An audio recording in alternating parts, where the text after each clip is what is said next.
Lying just beneath everyday reality is a breathtaking world where much of what we perceive about the universe is wrong.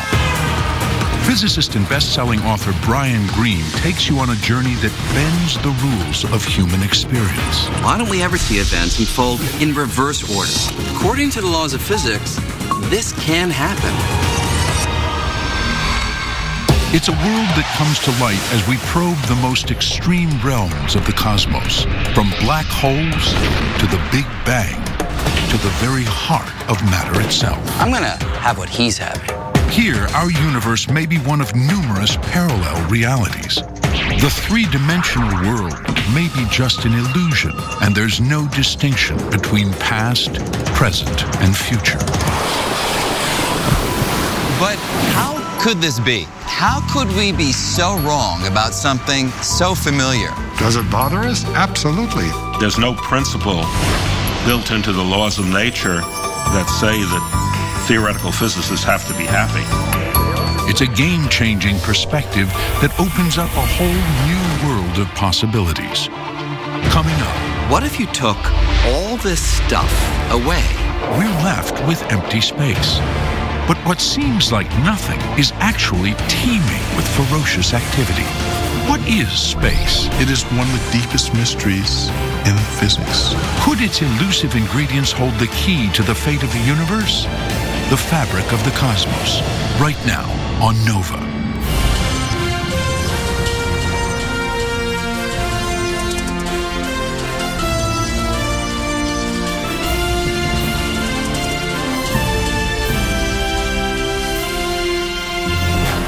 Major funding for NOVA is provided by the following.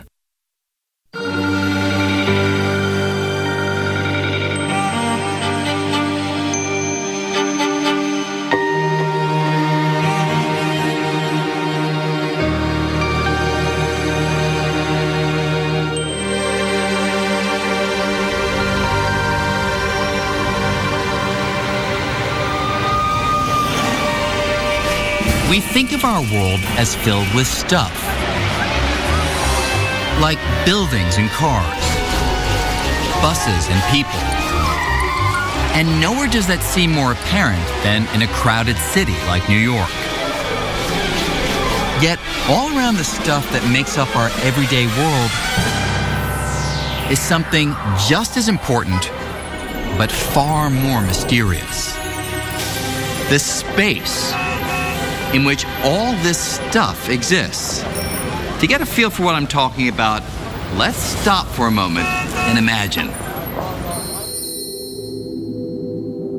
What if you took all this stuff away? I mean all of it. The people, the cars and buildings, and not just the stuff here on Earth, but the Earth itself.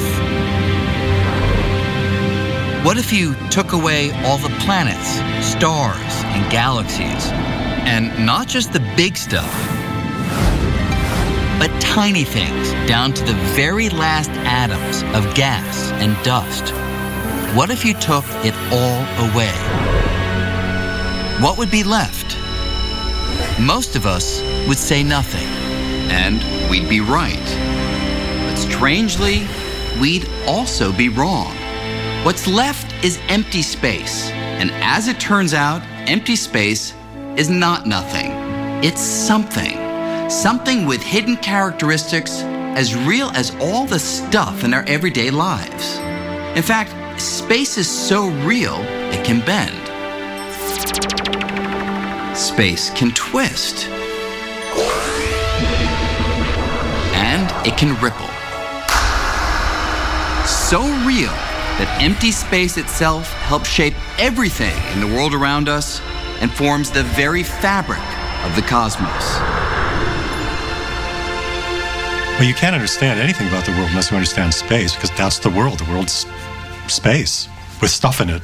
We're not usually very conscious of space.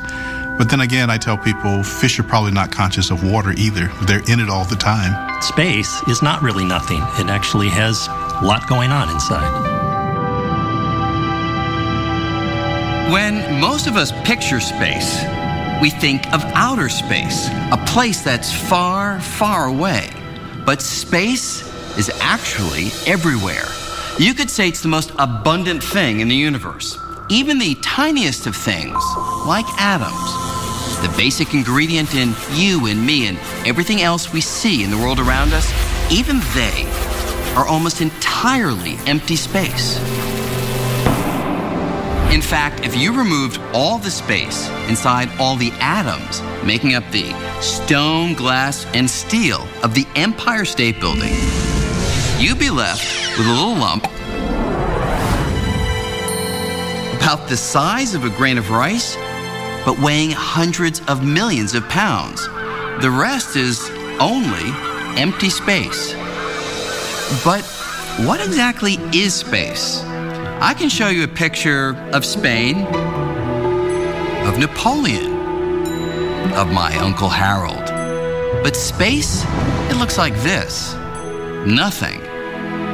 So how do you make sense of something that looks like nothing? Why is there space rather than no space? Why is space three-dimensional?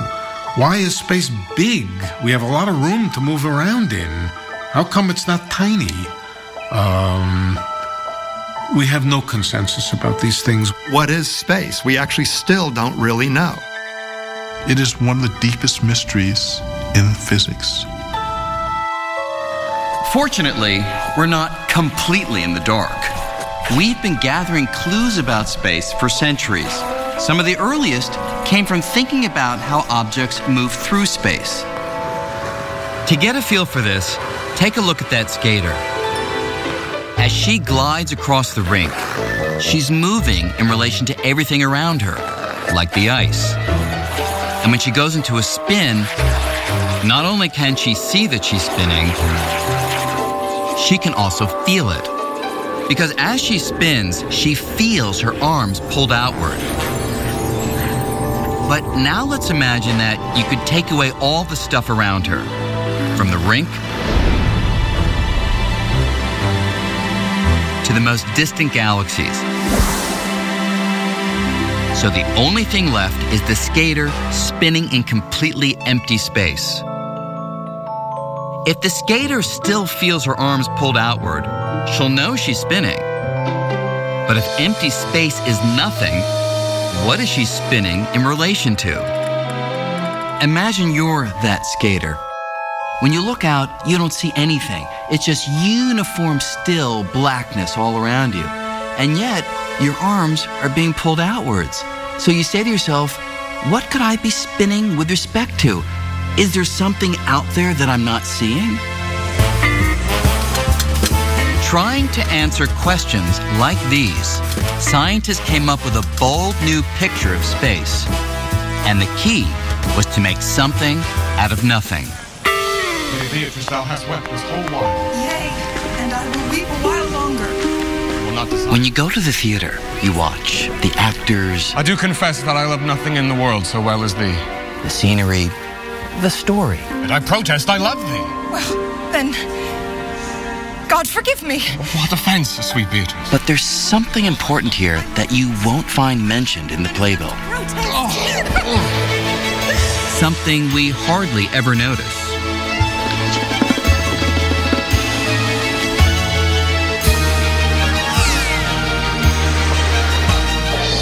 The stage. It's an absolutely vital part of the show, and yet most of us, we don't even give it a second thought. But Isaac Newton, he did. This is how the father of modern science pictured space, as an empty stage. To Newton, space was the framework for everything that happens in the cosmos, the arena within which the drama of the universe plays out. And Newton's stage was passive, absolute, eternal, and unchanging. The action couldn't affect the stage, and the stage couldn't affect the action.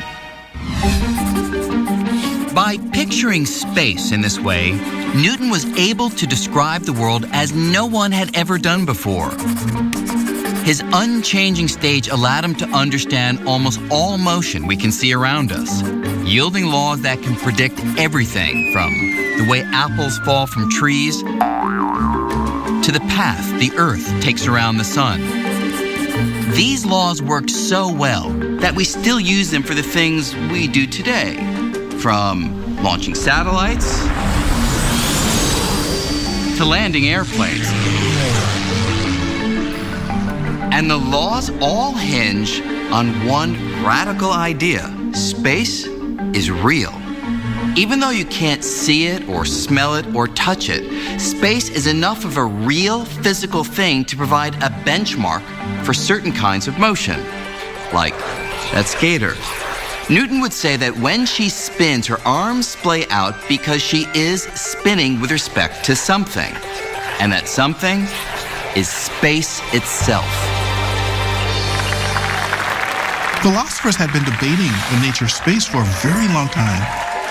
What Newton does is change the terms of the debate. And with that, essentially modern science gets born.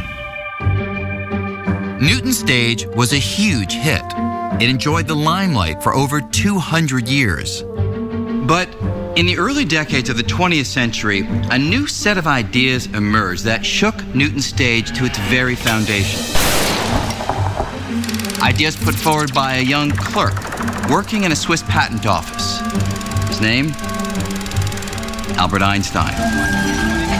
Einstein grew up in the late 1800s, at the dawn of the age of electricity. Electric power was lighting up cities, giving rise to all kinds of technologies Newton could never have imagined. All of these developments tapped into something that had captivated Einstein since he was a child: light. Not light bulbs and street lamps, but the very nature of light itself. And it was his fascination with one particularly weird feature of light, its speed, that would lead Einstein to overturn Newton's picture of space. To see how, let's take a ride.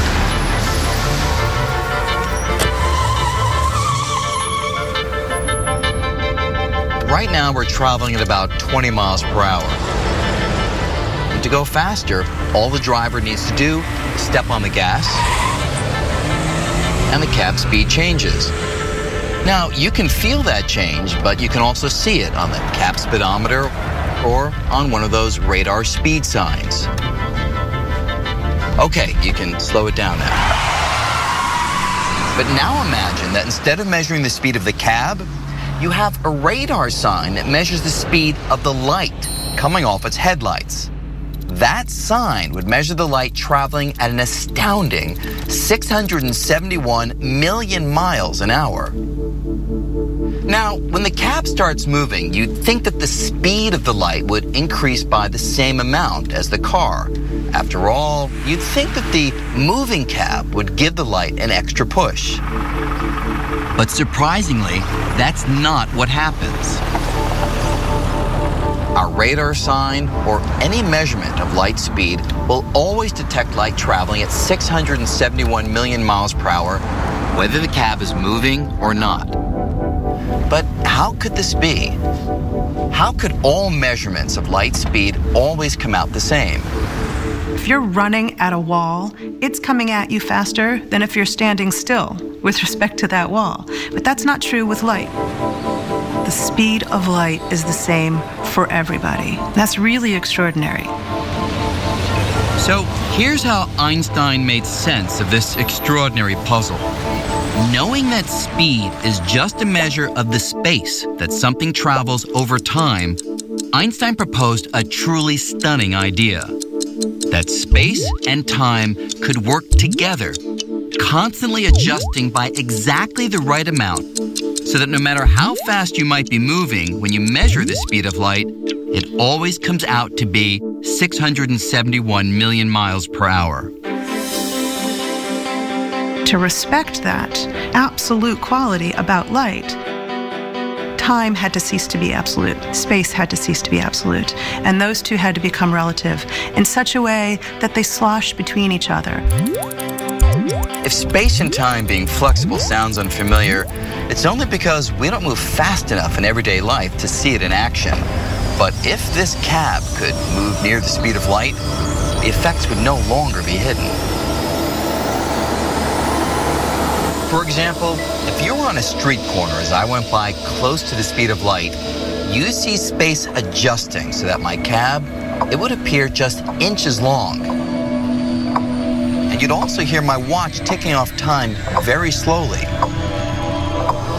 But from my perspective, inside the cab, my watch would be ticking normally, and space in here would appear as it always does.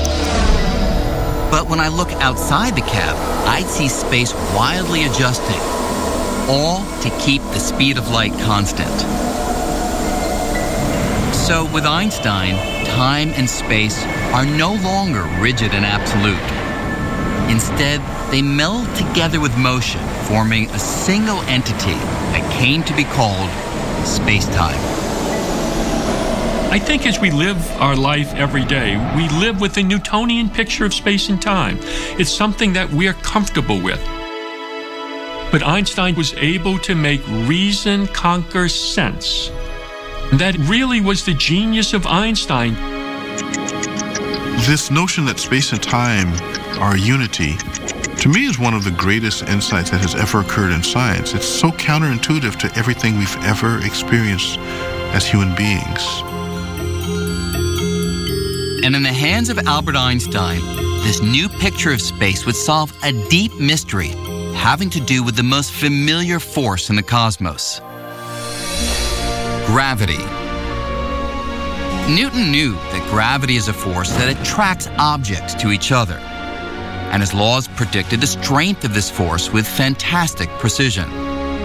But how does gravity actually work? How does the Earth pull on the moon across hundreds of thousands of miles of empty space? They behave as if they're connected by some kind of invisible rope. But everyone knew that wasn't true. And Newton's laws provided no explanation. Einstein found that no Band-Aid patches would fix Newtonian gravity. He had to invent a mechanism for it. He had to understand it.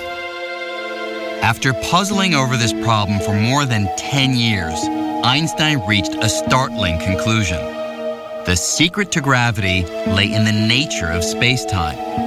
It was even more flexible than he had previously realized. It could stretch like an actual fabric. This was a truly radical break from Newton. Think of this table as space-time, and think of these balls as objects in space. Now, if space-time were nice and flat, like the surface of this table, objects would travel in straight lines.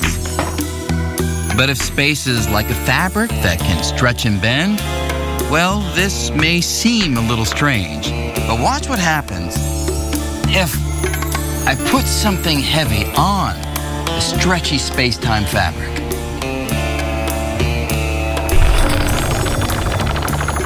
Now, if I take my shot again,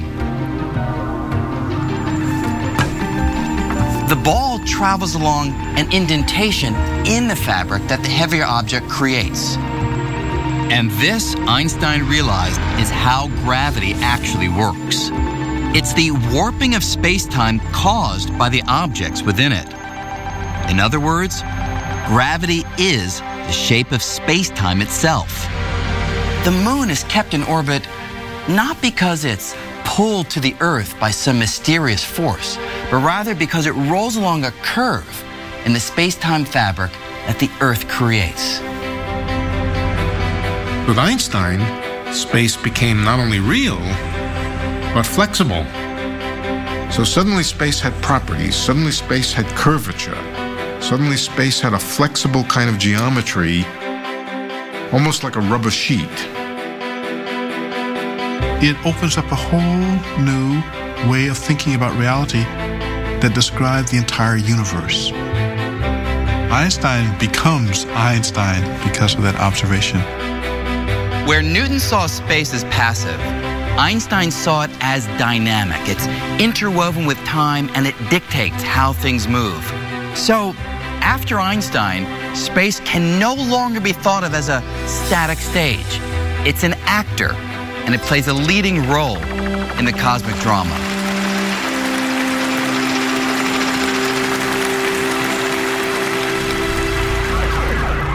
Now, it's one thing to think of space as dynamic, active, and flexible like a fabric. But is it really? Is this just a metaphor, or does it actually describe what space is? Well, Einstein's theory predicts that one way to find out would be to take a little journey to the edge of a black hole. Black holes are collapsed stars, massive objects crushed to a fraction of their original size. Gravity around them is so strong that, according to Einstein's math, a spinning black hole can literally drag space along with it, twisting it like an actual piece of cloth. The nearest black hole is trillions of miles away, making it a challenge to test this prediction. But in the late 1950s, a physicist named Leonard Schiff began searching for a way to test Einstein's ideas about space much closer to home. Schiff was inspired by something we usually think of as a child's toy, a gyroscope. He thought that if space really twists, like a fabric, a gyroscope might allow him to detect it. It was a strange idea, and he chose a strange place to share it with the world. The faculty's swimming pool at Stanford. Here, in 1959, Schiff met with two colleagues, William Fairbank and Bob Cannon. He was excited about an ad he'd seen for a high-tech gyroscope. Though it looked different, it basically worked the same as the child's toy. Then and there, the three decided to launch a device like this into orbit around the Earth. Normally, a gyroscope's axis points in a fixed direction. But if Earth is actually dragging space, then the gyroscope's axis would be dragged along with it, shifting its orientation in a way that could be measured. It was a brilliantly simple plan. There was just one problem. Einstein's theories predict that the Earth's rotation twists space by only a tiny amount. An amount so small, it would be like trying to measure the height of a penny from 62 miles away. The team spent more than 2 years trying to figure out how to make such a precise measurement. They finally devised a plan to attach 4 freely floating gyroscopes to a telescope aimed at a distant star. If space twists, then over time, the gyroscopes would no longer point at the star, since they'd get caught up in the swirl of space. And in 1962, they applied to NASA for a grant, requesting around $1 million for what would come to be called Gravity Probe B. Members of the team originally thought the project would take about 3 years. They were just a little optimistic. With an ever-growing team, Gravity Probe B became one of the longest-running experiments in history. Decade after decade was spent trying to realize the original vision, which meant launching a telescope into space and building gyroscopes that were among the smoothest objects ever created. The technology is just frightening. It was like the carrot on the front of the mule. It was like it was always 5 to 10 years away when we could do this. And it was 5 to 10 years away for about 35 years. Consuming more than 4 decades and $750 million, the project was nearly canceled by NASA 9 times. 10, 9, Finally, in April of 2004, the team gathered to witness the launch.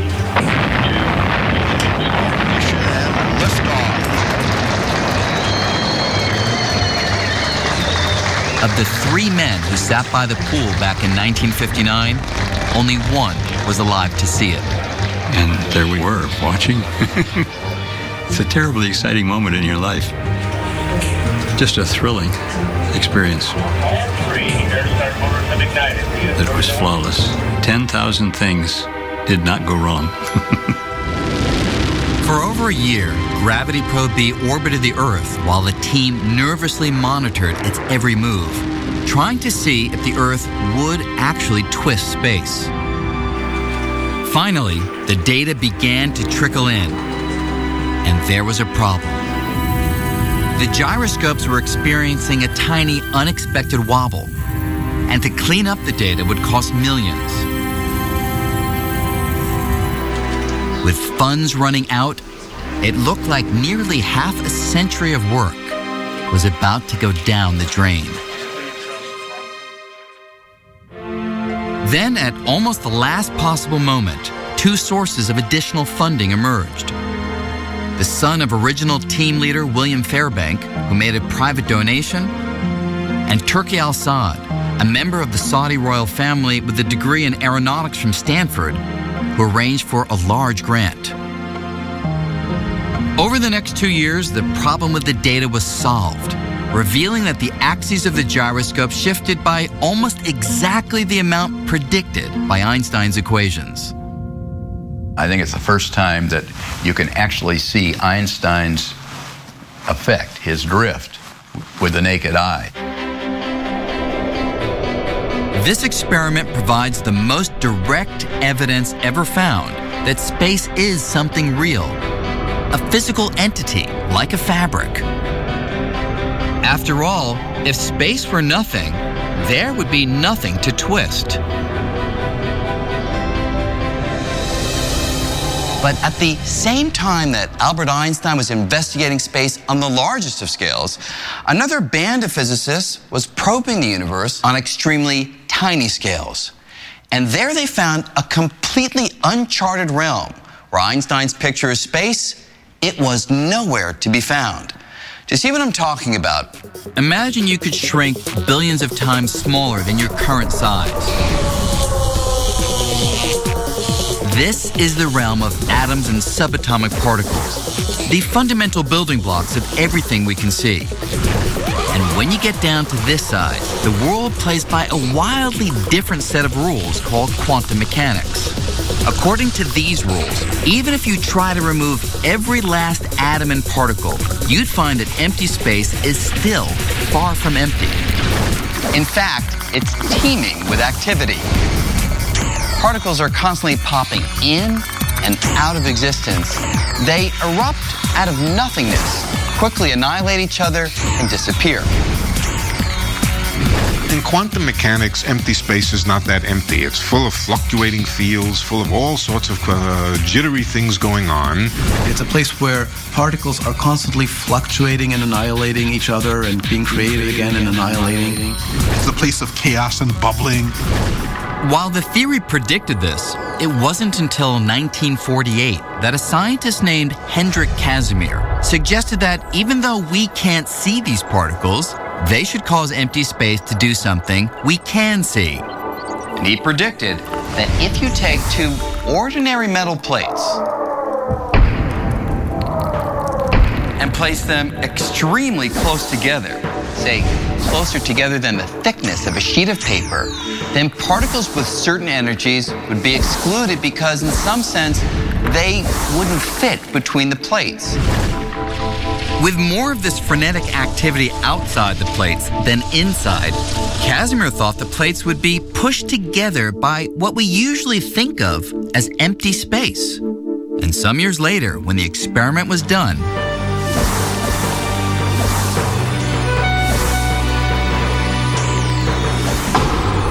Casimir was proven right.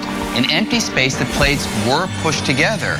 So on atomic scales, empty space is not empty. It's so flooded with activity that it can force objects to move.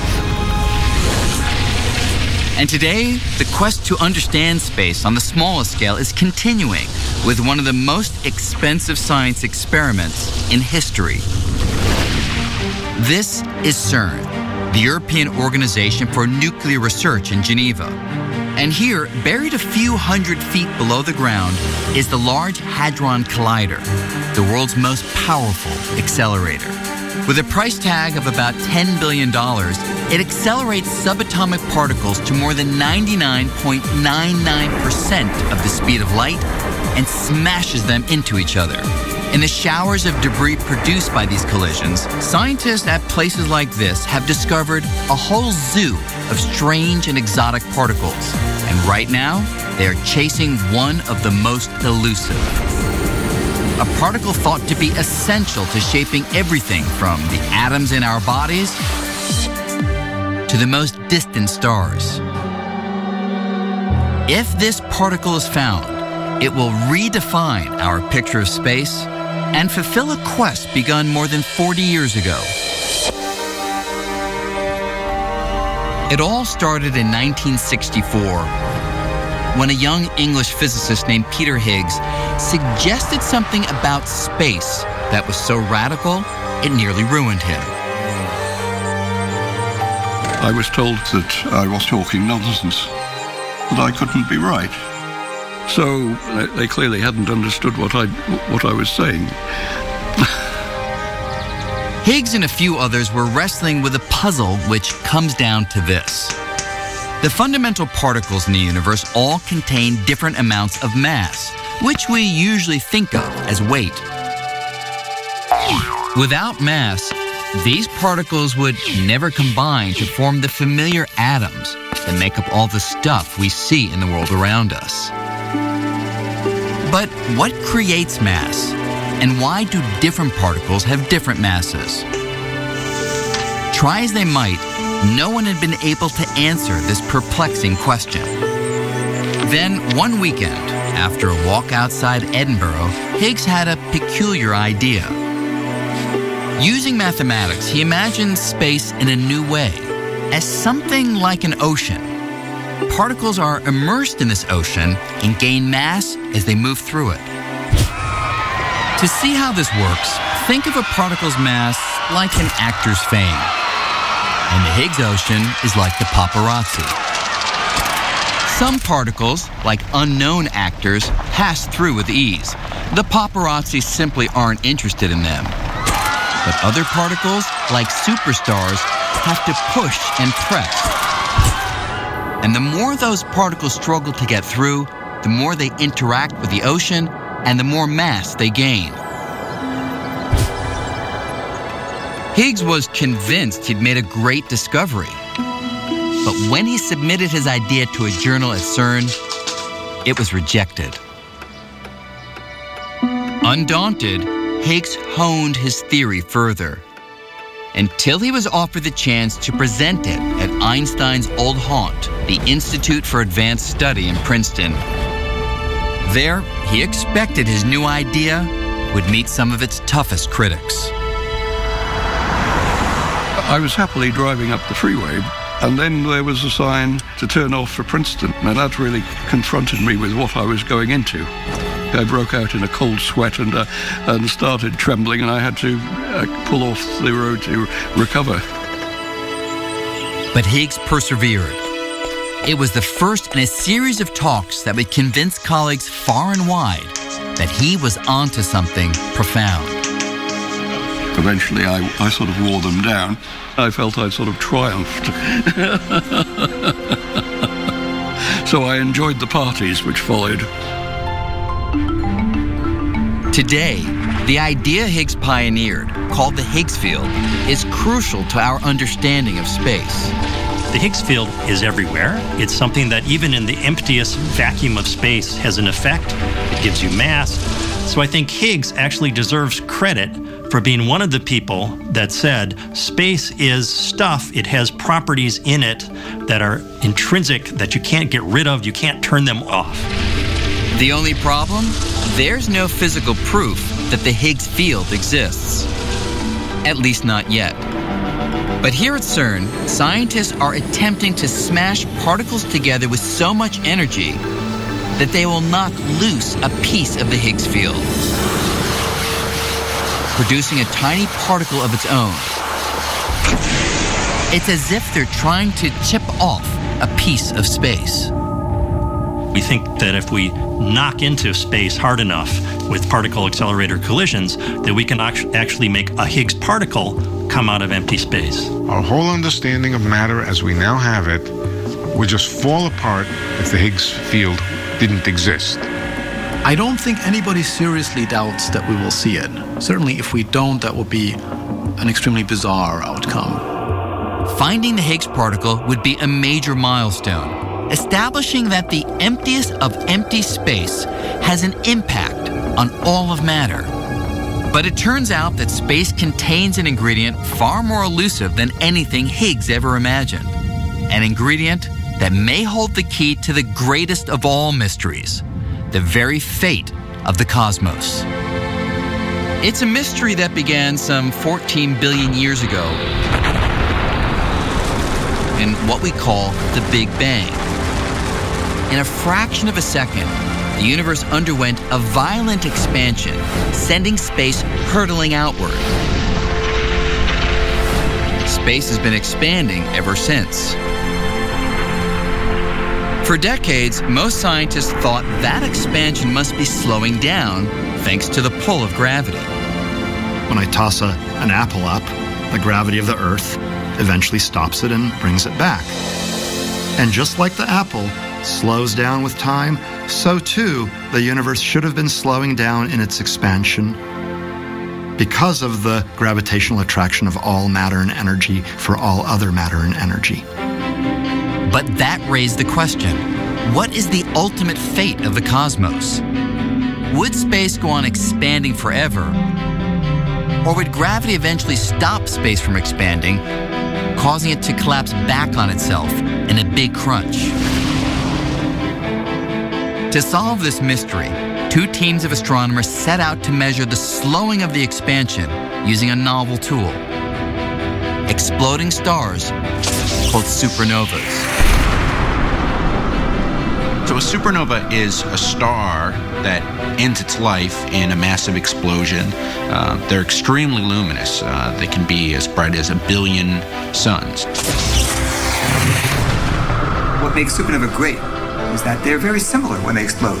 They all get to about the same brightness and then they fade away in just about the same way. Because the explosions are so bright and uniform, the teams reasoned that these supernovas would act as very precise cosmic beacons, allowing them to track how the expansion of space has slowed over time. The trouble is, supernovas are extremely rare. To find enough of them, Perlmutter spent years calling astronomers around the globe, begging for time on their telescopes. We needed the biggest telescopes in the world. We needed perfect conditions. And in those perfect conditions, I would be calling people up at the middle of their night when they're trying to do some serious work. And I'd be saying, I know that you have a very busy schedule, but by any chance, if you could just squeeze in this half-hour observation, it would really be very interesting to us. When they finally had enough data to chart how much the pull of gravity was slowing the expansion of the universe, they were in for a surprise. The results looked a little bit strange. They didn't really show any slowing of the universe at all. Very surprising. Actually, a universe that's actually speeding up. It was as though space, which we really thought was nothing, actually had an inherent springiness to it. And so space did not want to be compressed. Space actually wants to push the universe apart. It looked like the universe was expanding faster and faster with time, accelerating rather than decelerating. My immediate response was, I have to figure out why this is wrong. This can't be right. But it was right, and most scientists converged on one explanation. There's something that fills space and counteracts the pull of ordinary attractive gravity, pushing galaxies apart and stretching the very fabric of the cosmos. This mysterious substance filling space has been dubbed dark energy, and it's turned our picture of the universe upside down. Over the largest distances, dark energy dominates the contents of the universe, and we don't know what it is. If you do sort of a survey, a census of all the energy in the universe, dark energy turns out to be about 70% of the universe. And up until a decade ago, nobody imagined such stuff even existed. So, in essence, the weight of empty space itself is 70% of the weight of the entire universe. That's roughly the same percentage of Earth's surface that's covered by water. Imagine we didn't know what water is. That's where we stand with dark energy. We're really clueless about how to explain it. We have all of this fancy scientific apparatus of quantum mechanics and relativity and particle physics that we've developed in the last 100 years, and none of that works to explain dark energy. And the discovery of dark energy held another surprise. The idea that the universe contains such an ingredient had actually been cooked up 80 years earlier. I'll let you in on a little secret. Although he didn't call it dark energy, long ago Albert Einstein predicted that space itself could exert a force that would drive galaxies apart. You see, shortly after discovering his general theory of relativity, his theory of gravity, Einstein found that, according to the mathematics, the universe would either be expanding or contracting, but it couldn't hover at a fixed size. This was puzzling because before they knew about the Big Bang, most scientists, including Einstein, pictured the universe as static, eternal and unchanging. When Einstein's equations suggested an expanding or contracting universe, not the static universe everyone believed in, he had a problem. So Einstein went back to his equations and modified them to allow for a kind of anti-gravity that would infuse space with an outward push, counteracting the usual inward pull of gravity, allowing the universe to stand still. He called the modification the cosmological constant. Adding the cosmological constant rescued his equations. But the truth is, Einstein had no idea if this outward push or anti-gravity really existed. The introduction of the cosmological constant by Einstein was not a very elegant solution to try to find what he was looking for, a stationary universe. It achieves this effect of anti-gravity. It says that gravity sometimes can behave in such a way as not to pull things together, but to push things apart. Like the clash of two titans, the cosmological constant and the pull of ordinary matter could hold the universe in check and keep it static. But about a dozen years later, the astronomer Edwin Hubble discovered the universe is not static. It's expanding due to the explosive force of the Big Bang 14 billion years ago. That meant Einstein's original equations no longer had to be altered. And so suddenly, the need for a cosmological constant went right out the window.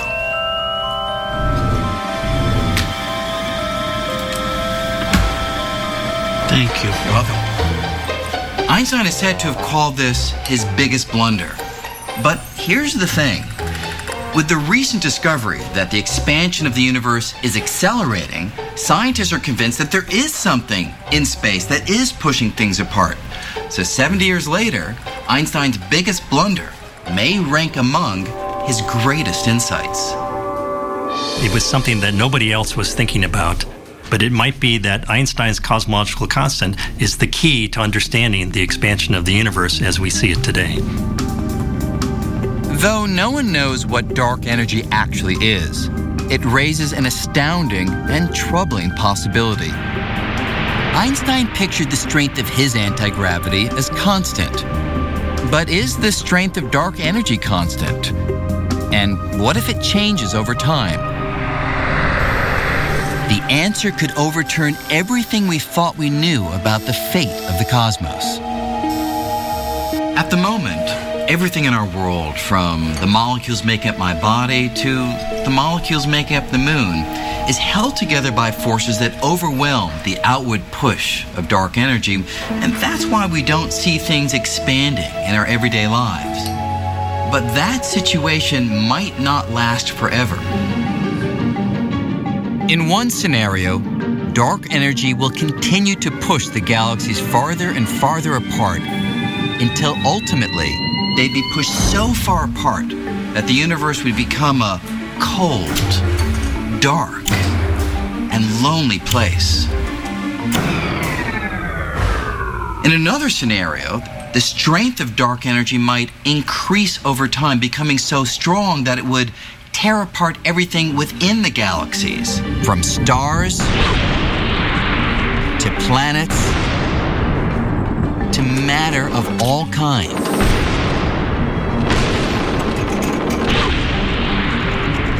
If the dark energy grows with time, then ultimately even atoms will get ripped apart when there's enough dark energy between the nuclei and the electrons to rip space apart.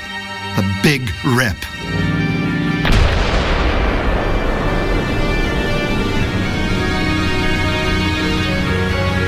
Our picture of space has gone through a remarkable transformation. Back in Newton's time, space was just the container. It didn't do anything at all. Then through Einstein, space begins to affect how objects move. Then with Casimir, literally objects can be pushed by the activity even in empty space.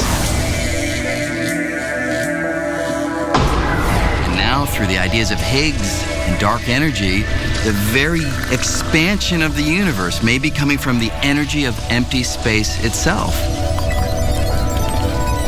I don't think anybody would have thought that space would have this kind of rich and profound impact on the nature of reality. But as far as we've come, the journey that began with Isaac Newton's picture of space as something like a stage is not yet finished. As we examine the fabric of the cosmos ever more closely, we may well find far more surprises than anyone ever imagined. Take me, for example. I seem real enough, don't I? Well, yes. But surprising new clues are emerging that everything, you and I and even space itself, may actually be a kind of hologram.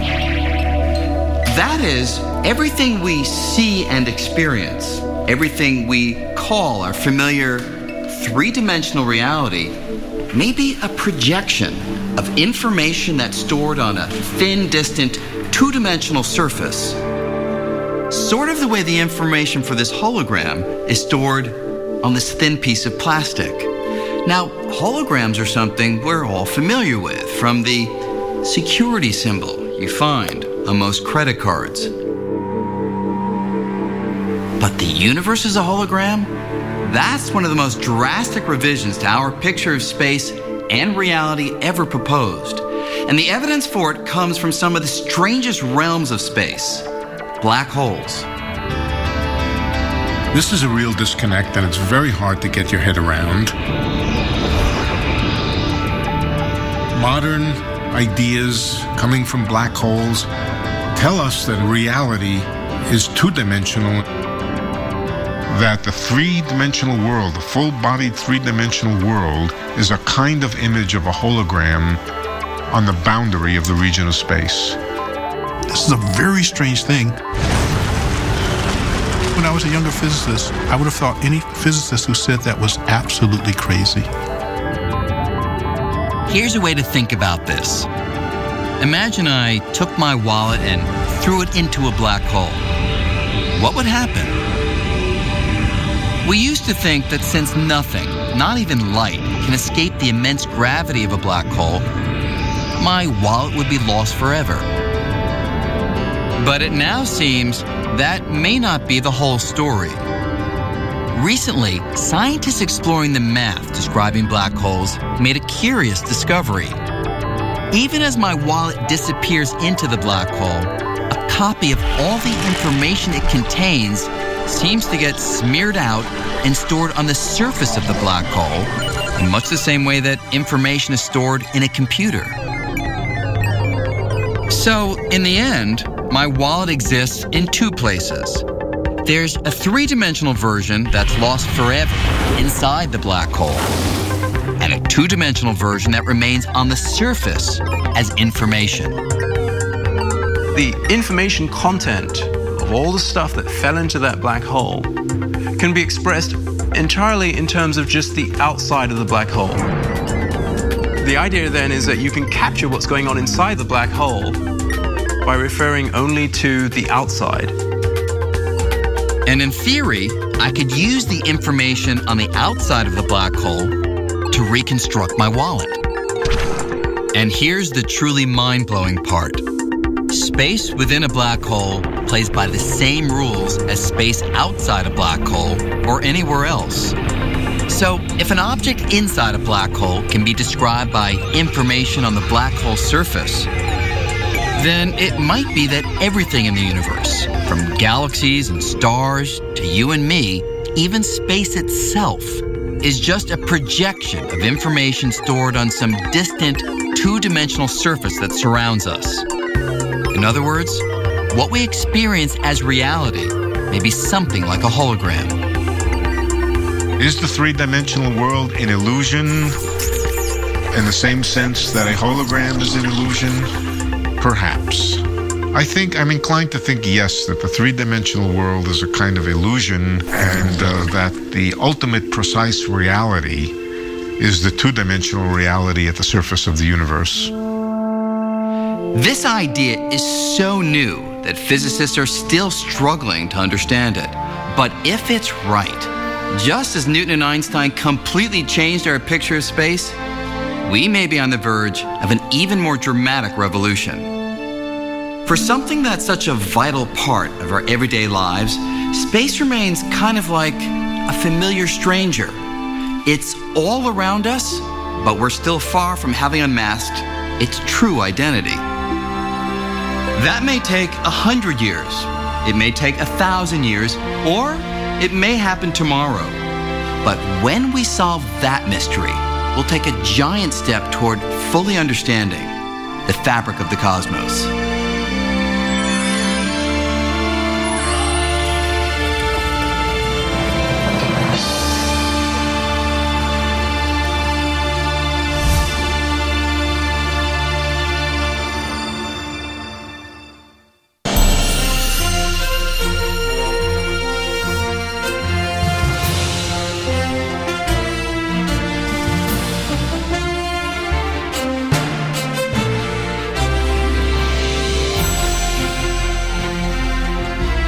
The Fabric of the Cosmos on DVD or Blu-ray, or to purchase the companion book, visit shoppbs.org or call 1-800-PLAY-PBS. The series is also available for download on iTunes.